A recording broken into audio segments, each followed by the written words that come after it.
The 76ers have Joel Embiid and Paul George on their team, as we all know. Um, they've been very underwhelming this year from a record standpoint. Let me see if I can pull up their record really quick.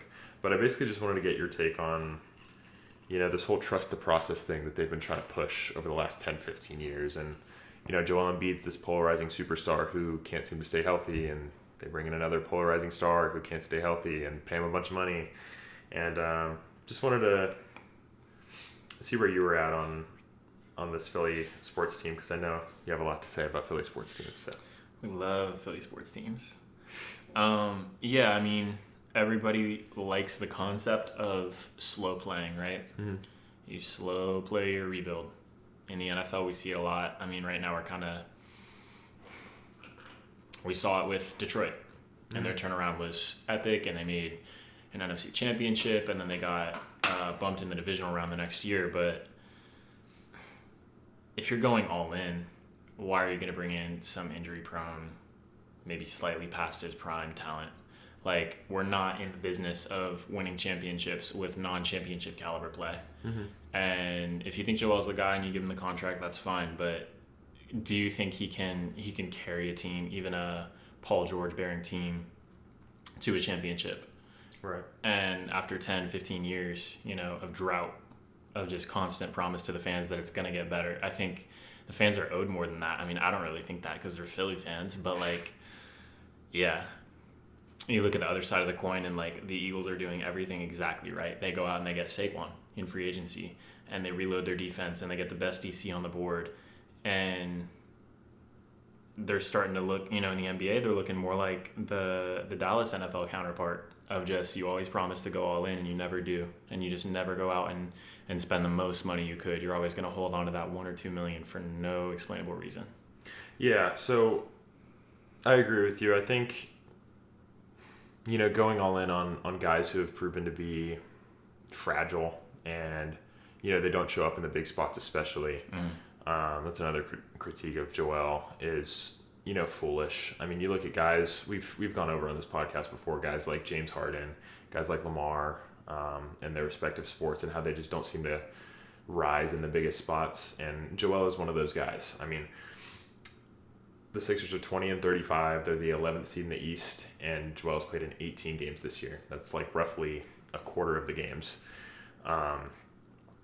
Tyrese Maxey is a really good young talent, and I think he's going to be a superstar in this league with a little bit more time to bake in the oven.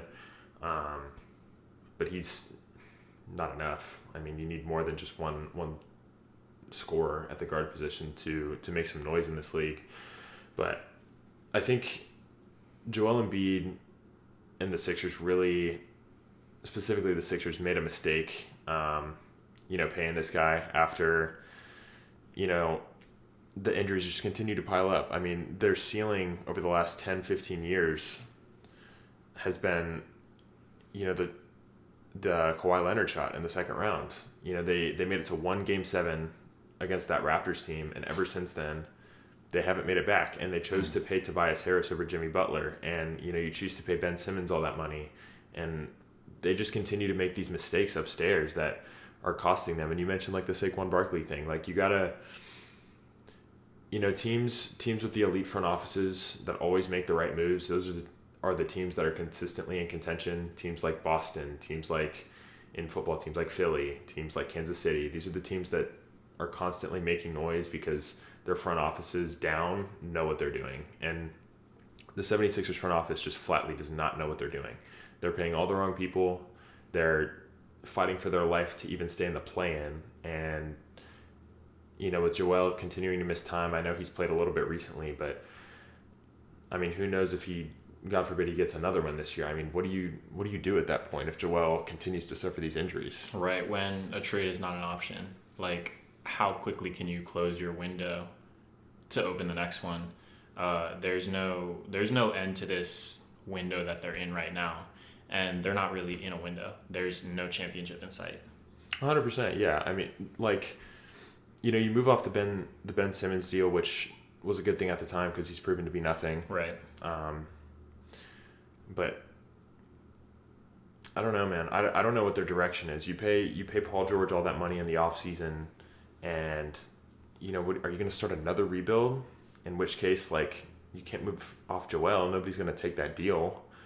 I mean, you're going to push on these fans, like, trust the process one more time. Like, at some point, people just get fed up with it. And, like, the slow rebuild process that you mentioned, it's really not even that prevalent anymore in today's game. Like, OKC took a couple years to turn around. Right. But in 2020, they were a playoff team with Chris Paul.